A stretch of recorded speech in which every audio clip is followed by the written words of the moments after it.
All right, looks like we are live. Let's see if Tyler can get in here. Uh, you look like you're moving, Tyler, so whatever you did seems to be working better. So Right. good morning, I everyone. see him. This is kind of a last minute pivot. We saw that the big fellas, Dion and Zuber, had a 5 a.m. live or 11 a.m. live Eastern. So I said, nobody's gonna tune into ours if they're going. So I just changed the time. So hopefully we have some people tune in, have some questions. But yeah, good morning. We got Jack, Curtis, Chris, and Tyler. Some of you may not know Tyler, but he was one of the first guests on my channel. He's in my mastermind that we're in. But Tyler, why don't you quickly introduce yourself real fast, man? Sure, yeah.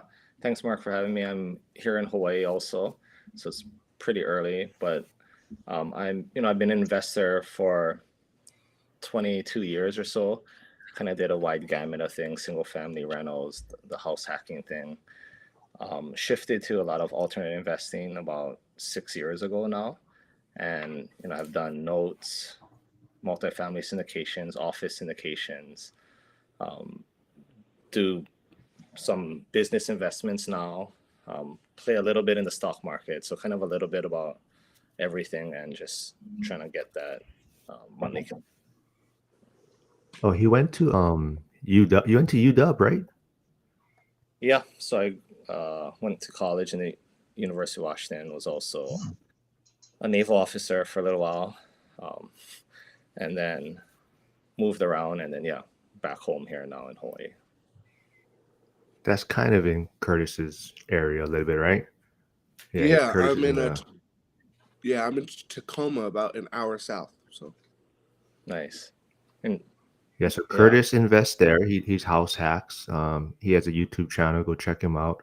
Chris is in Virginia, and Jack also invests in Pittsburgh.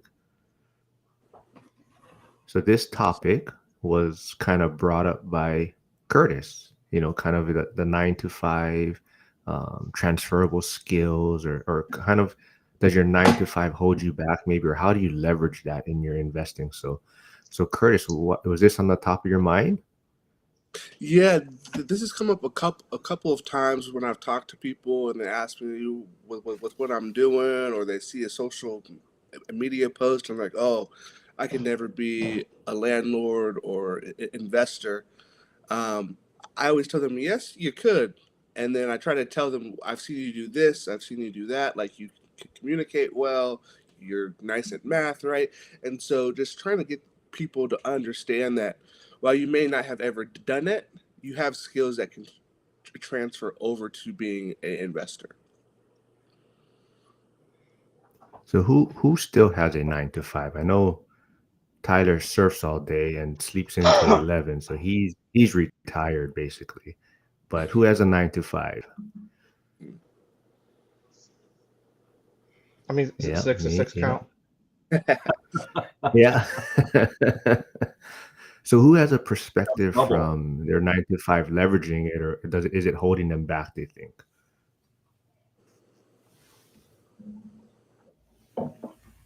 I can say it. I don't think it Yeah, holds any. It go doesn't ahead. hold me back at all. I think that it allows me to get certain funding, and it also we had a rehab that we had to do recently that went way over budget, and some of you may know, but Mark does know that the last unit that I bought, um, we had to replace the roof immediately, and then we had a couple other things that kind of fell through, and insurance didn't come up. So what happened is my reserve significantly declined, and then we had this somebody tore up the unit and we had to move out. Well, my W-2 covered that cost. If I didn't have the W-2, I would have had to have gone into debt or other types of ways to fund that. But I was able to do it because I had the W-2. And I talked to, so here's the other thing too, though. I have a good relationship with the contractor that I worked with, and I explained to him the situation, and he gave me time to make up those payments so that I could spread it out over my W-2 income. So he wasn't wondering, well, where's this income coming from? You have variable income. He understood that I go to work every day and that I get paychecks every 2 weeks. So I think it really helped in that situation.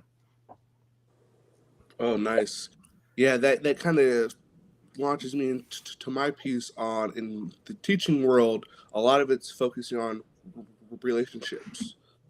Focus on the relationships.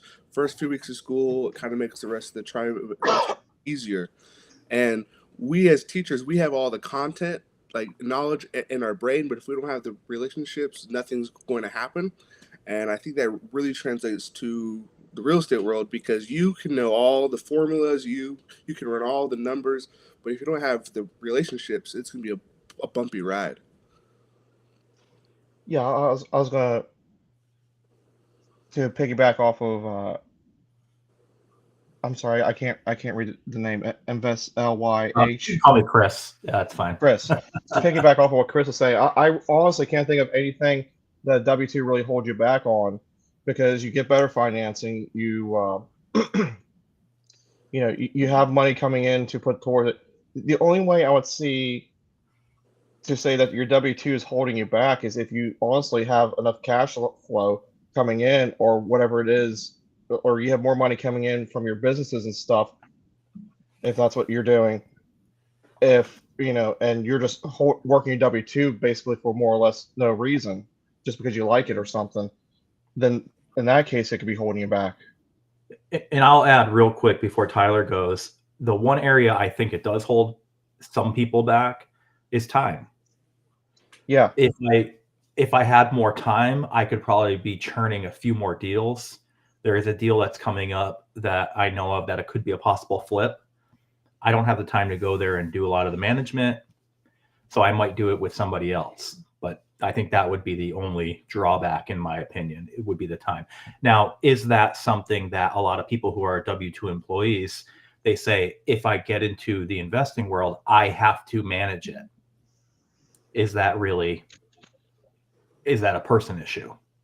Because as many of us know, Tyler, you could probably speak of this, when you you don't abdicate, but you allow for people underneath you to probably manage certain things. Yeah, no, I'll share. I mean, I did forget to mention, I did have a 9 to 5. I was an engineer. So besides the Navy, I was a civil servant engineer with the federal government. So I think the initial question about the skill sets, as an engineer, we did a lot of project management. I also was a supervisor, so you're kind of managing people. Those skill sets to me directly translate. And the idea of being able to, or relationships, or working in a team, or being able to communicate with others, and that to me truly translates and what is one of the key skill sets needed for investing.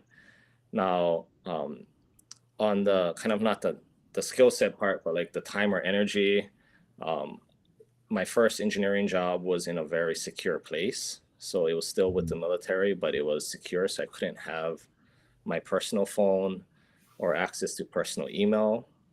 At that time, I was a landlord, self-managing a lot of my properties. So being not as available kind of hindered maybe the response time, or the service aspect to the tenants. So there's that part, but the steady paycheck as far as for financing is huge, right? I left the W-2 work in 2021. That was my biggest concern, is as far as being able to get lending, which I'm a big fan of leverage and being able to get your lending for your projects.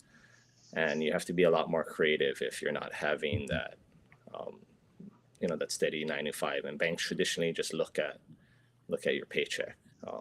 Investments on paper a lot of times look like losses, especially real estate. So that makes taxes favorable, getting lending challenging. So I want to thank MJ for stopping by. He says, do what you got to do so you can do what you want to do. So, yeah, and I'm trying to convince MJ to buy his tickets for the Vegas event. He keeps going back and forth, but she just pulled the trigger. But yeah, I also want to touch on Tyler, like I said, you're one of the first people I interviewed for my channel. But you had I always like to tell that story. I don't know if you remember, but like I believe you were in college. You know, you had roommates. You were paying the landlord rent, right? And then Mhm. you guys had to move out. You know, and then you saw him. He was collecting your rent at the next location that you were Yeah. at. Was that kind of the story? Yeah. Essentially, we had a 10-bedroom house with a group of Hawaii people, and it wasn't the best house, but we did move, and it was basically another home from that same landlord, and it just got me thinking about that's what I want to do. I want to come once a month and collect a paycheck, and do that and just multiply that. So that really got my brain thinking. This was 2000, or basically 2000, 1999, 2000 time frame. Not a lot of podcasts or education out there and other things, or blogs, and that was my first aha. Um, and then I kind of read Rich Dad Poor Dad and those kind of things later, but it really was just me seeing for myself in action, um, kind of passive income from by our landlord. And literally, it was just a short conversation that planted the seed. And I think he never really intended to do that or wasn't doing any mentoring. It was just a conversation we had where I just asked him, hey, what is he doing? And it ended up he had 3 of these properties, and he goes around and collects them. And very hands off for him, because we were doing a lot of the work or the repairs or um, the upkeep, just because we felt responsible for that. Yeah, so at my college, that was the same thing. It was Mark, and this is like 2015, 16 time.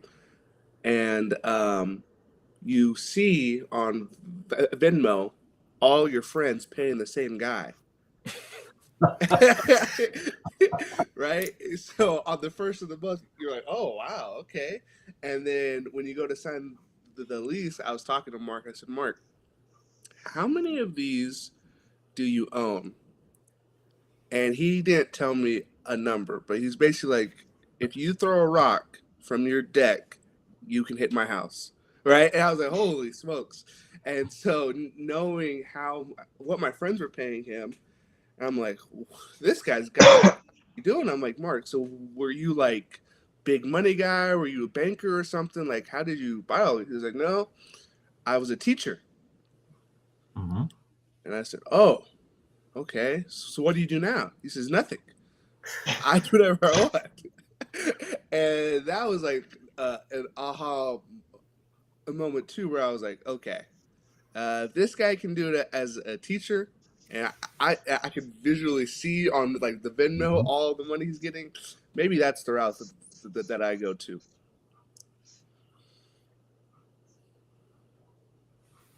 Yeah, definitely. For me personally, I was never really a high earner. Even as kind of one of the higher levels of the federal government for engineering. I'm not cracking 200,000, so it, it's doable. I was my first income was from the military, so again, Mm-hmm. pretty. Um, I just have to be very efficient and streamlined with my investing. That's why I'm with leverage, lending. That was a big component to it, which real estate allows you to do that, right? So, um, the one challenge that I would say, just like probably within your guys' own networks with friends or work, since we're trying to stay on topic of the 9 to 5 relation, you might hear some negative feedback, right, from others who are not doing what you want to do, and maybe Mm-hmm. kind of knocking or saying that it won't work, or it's not for you, or it's a scam. So um, within any circle, and especially the 9 to 5 circle, I didn't have a lot of um, colleagues kind of on the same journey or in the same mindset. Mm-hmm. In fact, I had more what I would call crabs, kind of holding you down, and Mm. that can be challenging, and that's why, like, I met Mark in uh, um, a mastermind group, And those masterminds or those meetups or just being able to talk to other like-minded people, which often is not your colleagues at a 9 to 5. They have probably different goals, maybe of moving up the ladder, or kind of maybe that's their plan, which I'm not going to knock it. It's just different from maybe what investors or what we had as our goals and our ideas. I don't know what you're talking about. These unsanctioned meetups that I've never been to, that are at your house, that I never show up for. Yeah, I'm a Mark, fan of relationships, right? And that's the whole thing. It's like Curtis, how you're saying, right? Relationships. To me, relationships first is what helps you, right? Like teamwork makes the dream work, or all ships rise, rising tide. Just that concept. It can get lonely. Like, not for me now, not having that 9 to 5. I don't have that forced daily social interaction with a lot of people, good or bad. And it's these kind of relationships I've formed. And of course, it is a little bit harder finding people to hang out with during the normal work day week, or the work day. But you'll find your tribe, and that's really what propelled me versus my relationships at work. But I know for me, my biggest thing was when I was probably up to like maybe a year or so ago or something like that. I felt very alone. There's no one to talk to at my W-2. It's kind of more or less you just go to work and you just do what you have to do and you move forward. And it wasn't until I bought, and I don't know why I can't ever remember the class, but Mike Zuber's big class where you get access to the Facebook community. And that's where I met Mark and Mikey. And I finally, at that point, started to feel like, I wasn't alone on my own little island in Pittsburgh. And I'll talk a little bit about the loneliness aspect of it too, because it's I had an interaction with a family member of mine about a month ago. I went home, and my nephew is thinking about buying a duplex, and I was like, "Oh yeah, that'd be a great idea." I read through some of the financing with him, and so when I got back home, I sent him a video. And my brother-in-law is a speaker. He writes for a large news organization, and he goes around the country and speaks, and he has a podcast. And so my nephew sent me a message, and he said, "Hey, have you ever thought about starting a podcast or a YouTube channel?" The video I sent him was my YouTube channel. I'm like, come on, man. So even with your own family, sometimes you can feel isolated because of the way that we look at investing. And I think that MJ had a comment earlier that talked about do what you need to do now so that you can do what you want to do. And I think that that second portion of doing what we want to do is the real hook for some people, because then we can find our tribe without our W-2 attached to it, where we don't have that forced interaction. But maybe, like for my wife and I, we love cats. Maybe we can go work at the MSPCA for a couple hours every week. And now we have that interaction with those people. And they're like, "What are you doing here? You're young. You should be working." "Well, I retired." "Well, how'd you do that?" "Oh, well, let me show you how I did it." Things like that. So I think that having that end goal in mind, it really goes further in terms of you being able to remove from that isolation and being able to find your people who you can talk to about this. And similar to what Jack said, a lot of times those people are online, they're not around you. I am lucky, and I'm sure you guys are too. I have a great local meetup. And I think I talk to the guys in my local meetup more than I do my family at this point, other than my wife. But because we have similar goals, we have similar thought process. So I thought that was interesting. That my nephew sent me that, and he asked me that, and I'm like, dude, are you kidding me right now? Yeah, prime example with like the meetup group is I tell them, hey, yeah, I'm gonna try to get a roommate, fast track the saving even more, get pats on the back, sweet, it's happy. I tell coworker, yeah, I think I'm gonna get like a roommate and kind of do like I did my first house hack, and they're like, what? They're gonna live in the same like unit as you. They're gonna try to kill you. They're gonna poison your food. I'm just like, what are you even talking about? And I tell people that, I tell the young people that I work with at that, and they kind of have the same thought process. Well, I don't know if I want to buy a house and have a roommate. And I go, where are you living now? And he's like, oh, we got a 3-bedroom townhouse that we're renting. I go, just you? He goes, no, I have 2 roommates. Just move them over. I know. Yeah, so Jack was talking about Zuber's course, and then Chester put in a comment, says how to get started one rental at a time. And then Chester just closed on his property, so he's kind of also learning the whole landlording side on how there's a lot of paperwork and things like that. So Chester's doing a great job out there too. So and where is Chester investing? Because I know he's Detroit, up I in think. Northern Virginia. Detroit. Yeah, he got his Detroit? turnkey in Okay. Detroit. Yeah. But, Congratulations, Chester. Yeah. yeah. So Tyler, what about you, man? So what skill would you say from the Navy or your 9 to 5, I guess, would you say probably has helped you reach that kind of retirement stage, like you're saying already, quickly? Yeah, and I hate to say that I'm retired because I still manage and work hard on all my No, investments, you but don't. yeah, I do what I want to do, right? So that I have that luxury, or, I'm blessed with that. But I mean, for me, just I would say being an engineer, I think, and being exposed to just solving problems, that is the biggest skill set. So, as an engineer, I feel like we're just problem solvers, really. There's things. And then specifically of the project, I was more about project management, whether it was ship repair or like building constructions or leasing.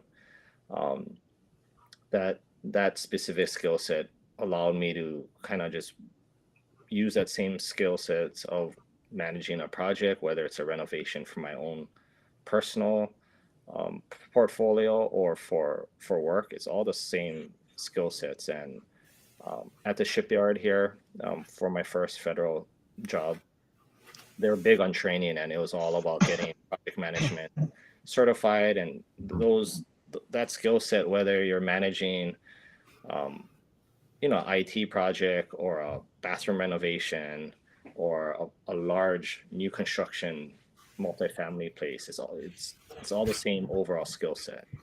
And then the engineering aspect, you're always going to run into problems, and you always have to be sort of maybe creative on the solution. So that's the problem solving, just engineering mindset part, and just kind of knowing that I guess for my engineering and my background is a little bit different because it's all within the government. So we kind of are dealt a cart, right? Like even my staff, a lot of my staffing, especially in the military, I was a naval officer, so I had a division that I was in charge of. You're dealt that hand. You can't pick and choose your team. So it made the relationships or the interaction part. You have to be a little bit more in tune with a lot of that, because it's not like you could just fire someone and replace them with someone else. You're dealt that hand. And then when I transferred out of the military to the federal side, similarly, it's the moving people around is very hard within a federal organization, and you are kind of dealt the hand you're dealt. So you learn to kind of make the best and out of what you have, identifying people's strengths and weaknesses, and then putting them in the right roles. And at the end of the day, the job still got to get done. But that was my biggest probably hurdle and challenge myself. It's the W-2 ended up sucking up so much time because I would end up doing a lot of it, right? Which I shouldn't have, especially at maybe a leadership or like a supervisory role, where you have team members assigned to do things. I was focused on getting the task done, and even if that involved me doing it. So that kind of just came from, I feel, the military background, saying the job got to get done, and if it's not getting done, I'll step in and do it. But So Chester has a question for you. He says, "What ship were you on?" He was on the USS Mahan, out of Norfolk, Virginia. yeah, I was USS Taylor out of Jacksonville, Florida, or Mayport. So that was my surface ship that I got, surface warfare qualified on. And after that, I lateraled out to the engineering duty community. So I went to Monterey, California for post-grad school, which was the best duty station I had. It was 2 years of being a college student again. And then a station here in the shipyard here at Pearl Harbor for ship repair or engineering duty. Hey, Tyler, can I ask you a question about project management? Sure. So you probably manage multiple projects at one point, right? Yeah. So could employees essentially take that skill set and manage their W-2 role and their investor role simultaneously? I would say definitely. I would say it. I mean, we're all doing that, right? I think we're all multitasking and managing different things, different aspects of our life. People don't, I think, realize that. And I mean, there's just a lot of distractions from when I was growing up, right? I mean, it's so easy to lose 45 minutes here or there. I do that right here. Yeah, and it's hard. I mean, because there are good things, right? Like I go on social media, I go on YouTube a lot. A lot of it is for education purposes. My kids go on there, and a lot of it is just a time suck, right? It's entertainment, which it's the same tool but different purposes. And I always felt, you don't need one of the best advice I had is you don't need to do much. You just do something consistently over time. Yep. And it could be reading for 10 minutes, right? Like everyone has probably 10 minutes, and you read 10 minutes for 2 months, you'll probably be a pretty well-educated person on that topic compared to the rest of your peers. And I'm not going to say you're an expert, but you are leaps and bounds ahead of someone who didn't do it. And all you did was like read 10 minutes a day, which people can squeak that. You can find 10 minutes. And that's the biggest challenge, is when you're like within my job, you would hear people providing a lot of reasons, and it's really to me excuses of not bettering themselves or kind of being in the position they are and just feeling hopeless. And I would say that everyone has a lot more control over things than they think, and understand people are working multiple jobs, really struggling with time,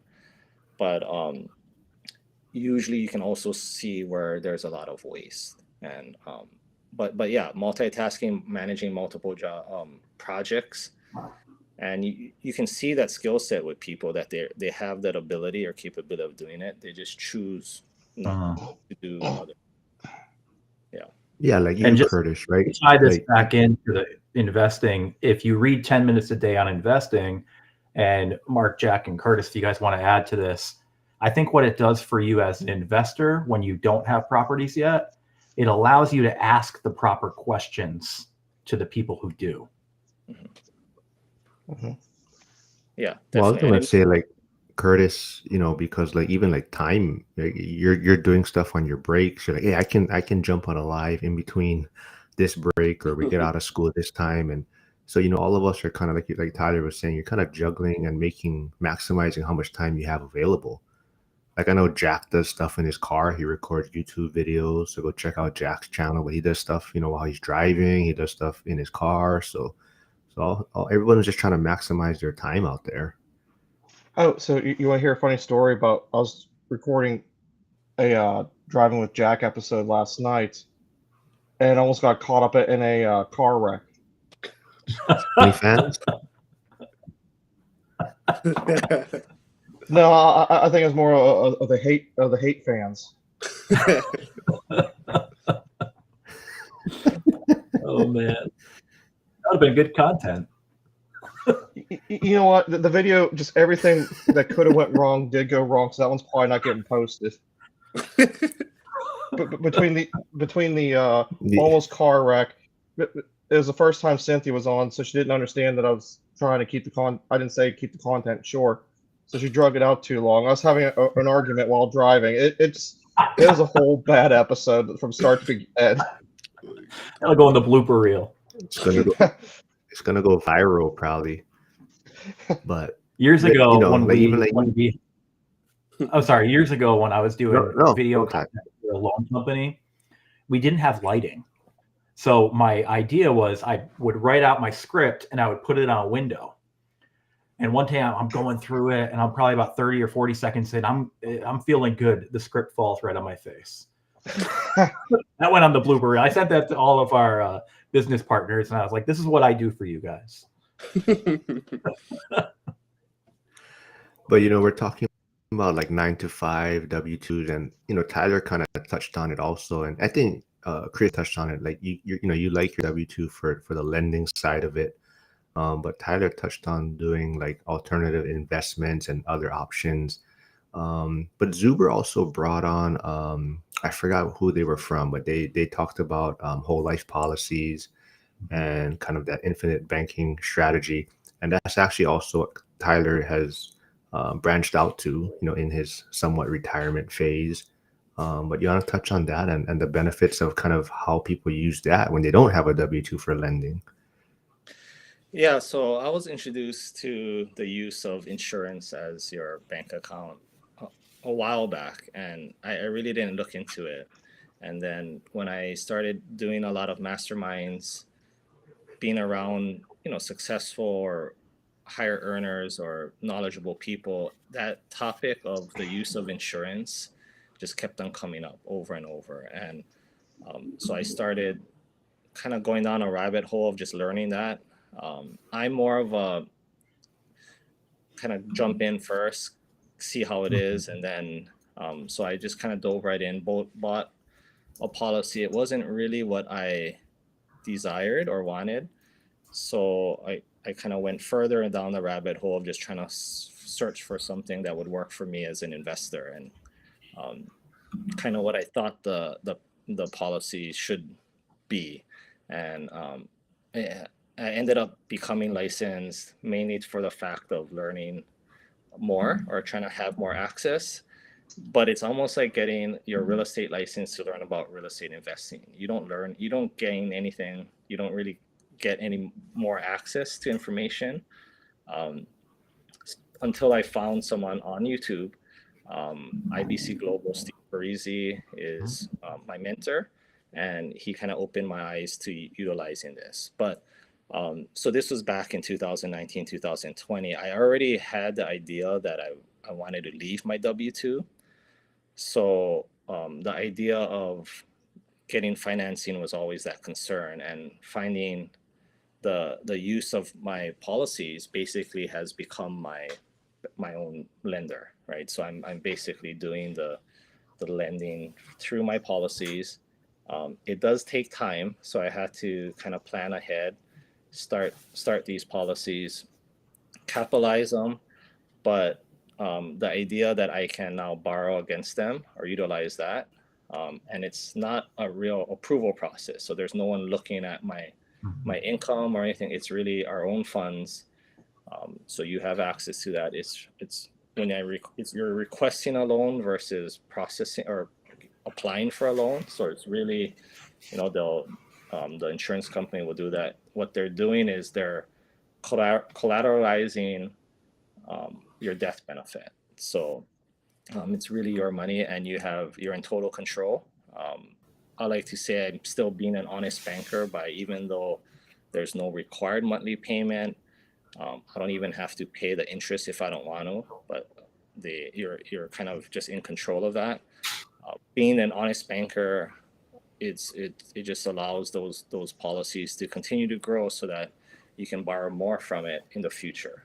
And that is kind of more my specialty niche now. It's utilizing that and having a little network of clients and a group of people that were all utilizing this, and we kind of just meet regularly to discuss how to. It's not really rocket science, but it is just a little different and takes some hurdle as far as the idea of using insurance, and people get caught up on the insurance part of it. I view it as just another asset of the buy, borrow, die strategy. Where you're buying an asset, it appreciates, you're tapping into that appreciation via a loan, and then by doing that, you don't create a capital or a taxable event, right? You don't have capital gains because you're not selling it. You're just holding on to the asset, borrowing against it, and then when you pass away, it transfers the wealth to your beneficiaries. That asset could be, like most of us, or all of us are real estate investors. It could be a house, and then you pull a HELOC. So that concept is the same thing, right? You're accessing the equity in your house via a loan, in this case a HELOC, and then you don't, the whole house still continues to appreciate whether you have a mortgage or whether it's free and clear. It appreciates technically the same rate, but the HELOC allows you to tap into that to do, in our case, invest again. So you're kind of having your money work in two places. The use of insurance, and I personally like whole life insurance just for the stability of it. It's the same concept. You could also do your stock portfolio, and do like a securities back line of credit. All of that to me is kind of the same strategy, just different assets. So Dennis has a question for you. He said, do you think whole life insurance as a tool for capital is only good for people that can put a large amount in every year, or what's your thoughts on that? Yeah, great question. The strategy is being used by a lot of wealthy people. So a lot of times there's a misunderstanding that you require a lot of money. I would say that the size of the policies can be designed for any size, right? There is a little bit more benefits for a slightly, larger policy, and we're not talking, and that's more based on the death benefit. But any amount will work, right? In the designs, and it's not really the size that matters. It's just the consistent cash flow. So that the strategy is you're not creating money out of thin air, right? You're just taking advantage of the flow of money going into your bank account anyway. So we all get some sort of cash flow. Instead of going into your bank account and then going out to do what it's going to do, you're just adding another step, and that same money is flowing into your policy before it goes out to do what it was going to do already. So it's more important to have that consistent flow of money to the policy versus the size. And when we're talking kind of large amount, it could be anything from like dumping in 5,000 a year total, or you could add one or two or how many ever zeros to that. So a lot of clients I have are either doing, mainly they're doing, because we're in kind of the syndication world, it's instead of flowing your money from your bank account to a syndication, you're maybe flowing the money from your bank account to the policy, then to a syndication. So a lot of people just kind of do maybe a $50,000 a year contribution. That could sound a lot, but you're really you still have access to majority of those funds. So it's not like a $50,000 expense that you have to now come up with additional 50,000. It's that same 50,000 that was going to go into the investment goes just into the policy first, and then you're accessing majority of that back out for an investment. But yeah, it really any size can work. Yes, I have more questions for Tyler. He's not big on social media yet, but I put his LinkedIn profile there. So if you guys want to reach out to him, connect with him on LinkedIn, and he'll get back to you. But yeah, I think that's the biggest thing, right? People always think life insurance is a scam. So I think that's the hardest thing, is convincing people that it's just a tool And you kind of touched on it, Tyler, and Chris was asking like, what's a large amount? So I think people realize that there's a lot of people that have small policies, like they have multiple smaller policies, and they just have these each bucket, right? And they're using these buckets to invest or leverage, or like you're saying, it's growing in multiple places, right? Yeah. Yeah, definitely. And that's the show, right? So, especially when we're designing things, some people only put maybe their discretionary funds into the policy. That's one size, right? So hey, I have an extra 10,000 a year, um, that they're gonna now invest that 10,000. So maybe that becomes their size. Some people on the other extreme have all of their funds. So whatever money that comes in as far as their say paycheck, that's what they have flowing through their policy. I'm sort of a in between sort of a person that, um, conservatively, whatever you're going to invest, that's probably the minimum size. But you'll see that over time you could probably do, a lot more. And if you look at all the transactions in your just your regular checking account, you see how much money flows in and out of that, and Mhm. that gives you an idea of the size policies maybe you could be doing, because all you're doing is mimicking that same thing, but it's just going through your policy as well. So And can I ask a question about that? So when you say it's going through your policy as well, you're saying that the cash that you're putting in goes through the policy, and then you use it as a loan on the opposite side. yeah, so the most, I say, tax favorable or beneficial way of doing it is that you're not withdrawing, like instead of withdrawing the money, you're collateralizing your policy, and you're accessing the cash value via a loan, Mm-hmm. which does incur debt servicing that you just have to manage. But, um, the whole policy continues to grow even though you're accessing that, because the money never left your policy, it's still in there, and you're just borrowing against it. But yeah, yeah. Very good. With Daryl, janitor on fires here, and he's starting another channel. He has like 2 channels, but the main one is postal nerd. So go download. He shows different post offices in his area, but I guess he's coming out a new one more about budget travel and personal finance. Stay tuned. There's another question for you. Let's see.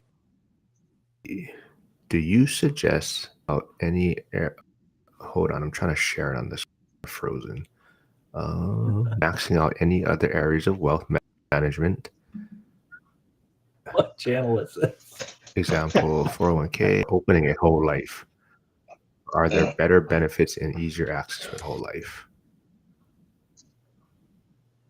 Yeah, so that's the use of the whole life, the appeal for me personally, or just the insurance, this strategy, is that you're in control of those funds. um,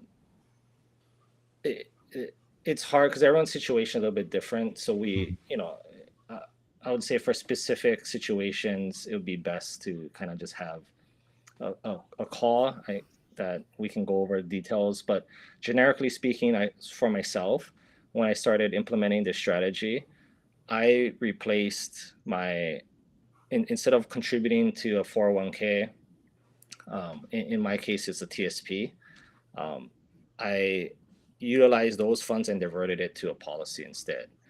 Um, it's purely for the fact that you have full control of your policy, and it can have the same purposes. When you're growing cash, it's not earmarked for specific purposes, or it's not, like a 529 for education.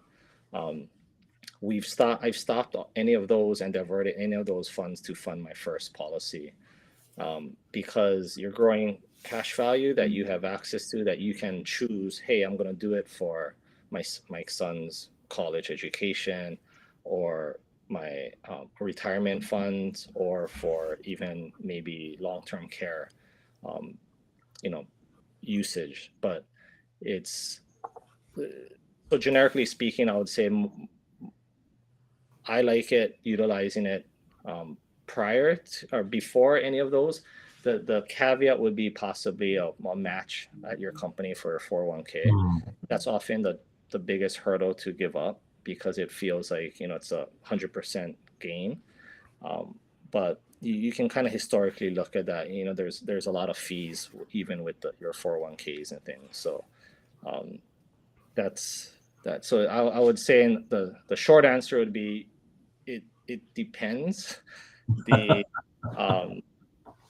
but the key would be that I would say the if you're having to choose between, say, doing a policy and investing, and say all you had was a certain amount of dollars, and I would say invest first so that you build that cash flow and you get that flow of money going, and put your money to work in that asset first.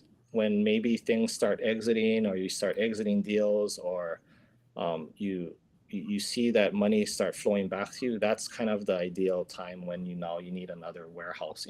Just think of this as a supercharged savings account that the savings account by itself, just sitting there without deposits, doesn't benefit you. It really takes deposits flowing in and technically out of the policy to work, just like a banker, right? You could also look at this strategy as you're starting a banking business, right? You're really starting a banking business. A bank sitting there doesn't generate any income. They need the flow of depositors to then go lend it out to really benefit and grow their business. Similar with your policy, you need that flow back in and out. So if you don't have that cash flow, start that first. Start investing first and do that. Could be your W-2, is your cash flow to fund it. But this is not wealth create. It's not an investment strategy. It's more a capital storage efficiency strategy versus investment strategy. So a lot of times it has a different purpose than a pure investment. And Tyler mentioned Yeah. the company match. So I'm Dennis, trying to work. so you gotta check your LinkedIn, Tyler. Yeah, I'm still trying to work on my HR team to do a company match on down payments for investment properties. It's not going well.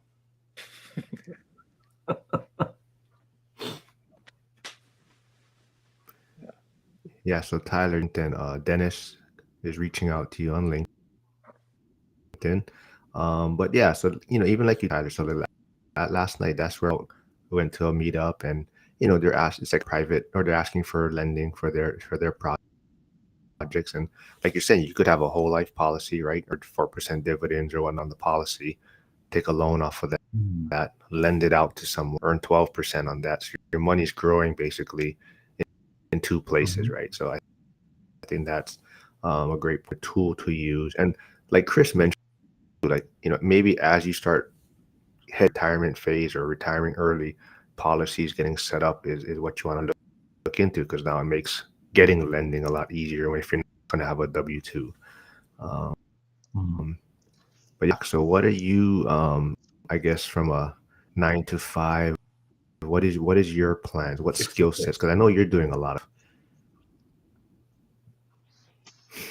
I think the biggest skill set that I'm getting out of my W-2 is leading people and being organized, and because I'm taking the skills of being in charge of like 80 people or so, and this spring I'm going to take those skills and do my third go around starting up the landscaping business.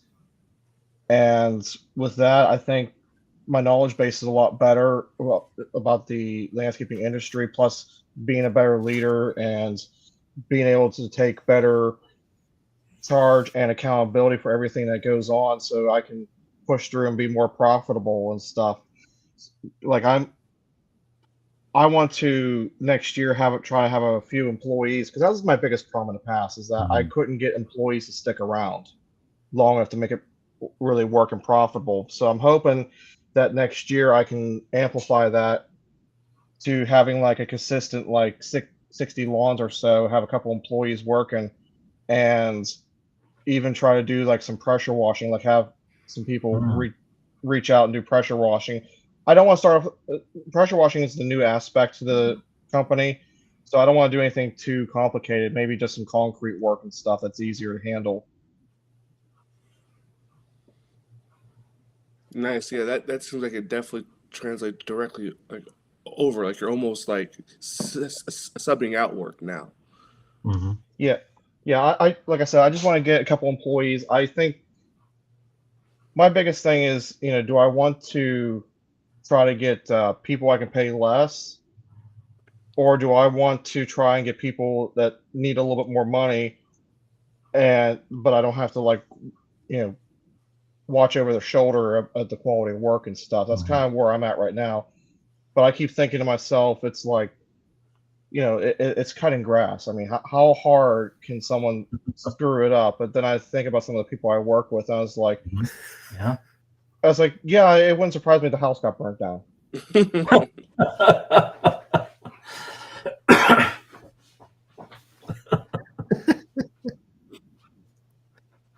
Yeah, so firefighter in Kansas, he said, I think this is what you're talking about, that about it being storage and not necessarily a wealth builder. That that's the best way to grow and target at beginners, which makes it feel scammy. So I think that's the kind of negative side of whole life insurance or life policies, is people get that scammy feel from it. So, but that's why I think it's super important who you work with, because like I don't think I touched on it, but it's also setting up the policies properly, so that would someone who their focus is more using the policy a certain way as much as an insurance. So that's why it's kind of who you work. Reach out to Tyler, go check him out on LinkedIn. I hope you know how to log into your LinkedIn still yet, Tyler. Yeah. And I mean, what Mark is saying is that, I kind of, I don't really market or target people, but because we're involved with investor group, it's a lot easier that way. But I think the scammy feel is well deserved, right, in the insurance industry. And that was kind of my biggest the push to do what I do to help people in that sense, because there are, I'm not going to say purposely people misleading it, but there is a lot of misinformation.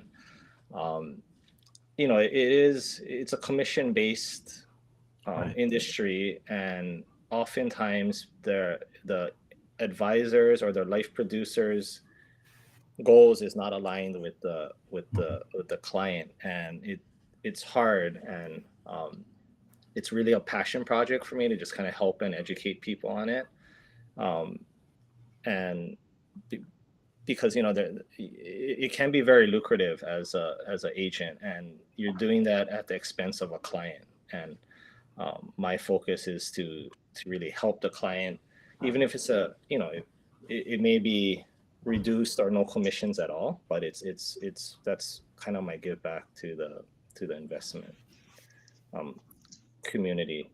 But and there's different products, right? With anything, the insurance companies have different products, and then there's of course even just different companies themselves. So like Mark said, probably the word insurance is I don't like it.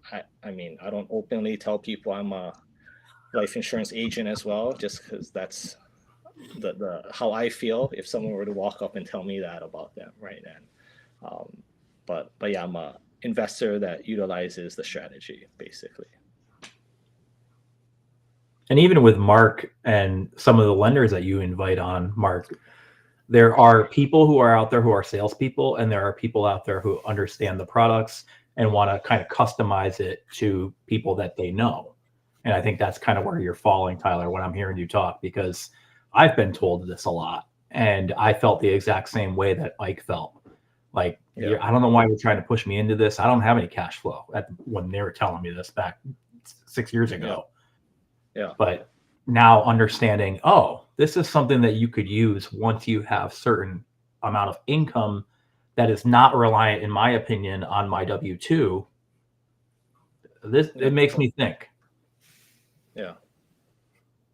Yeah, and I mean there's multi-level marketing groups out there kind of doing this. There's different products. It's hard, right? It's just like if you say invest in real estate, there's a whole gamut of different types. Similar with insurance, and yeah, the key would be the design, and it's not for. I mean, for me, for the way I do it, it's not for everyone, and I probably in the discussions with people, probably majority of them are maybe not good candidates or fits, and that's what the discussion, that's the recommendation.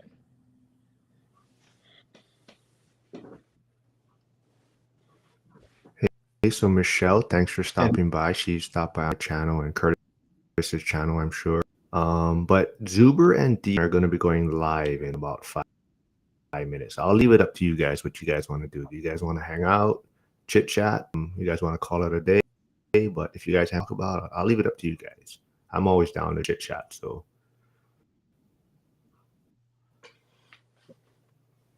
I think I'll go with them. But before we leave, I will say one thing, kind of along the lines of what we were just talking about with Tyler, and Mark had discussed with me recently about when I had my cookie shop.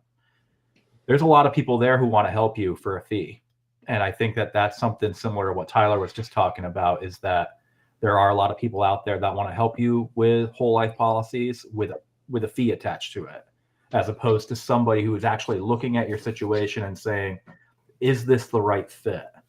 And I think that from what I've been hearing with you, Tyler, is kind of what helps you present it a little bit differently. Because I'm very similar to Ike. I wrote this off immediately when I heard it because of the way that it felt very salesy. But the way that you describe it, it's very interesting and it's very intriguing. Yeah. Yeah, and I was the same. When I first heard it, I wrote it off, right? I didn't listen to it until in the investment circles you're with, and following people maybe a couple steps ahead of you. I would always hear that, so it got me intrigued. But yeah. But yeah, I appreciate you guys having me on. So I think the company nice to see you. that Zuber had on was Good seeing you. Infinite Wealth Consultants. Heard of them, Tyler? But yeah, we can wrap things up, and then Tuesday I should be getting. Yeah. All right, fellas. Thanks for doing this. Check out Zuber and Dion's live right Have a now good on one. YouTube.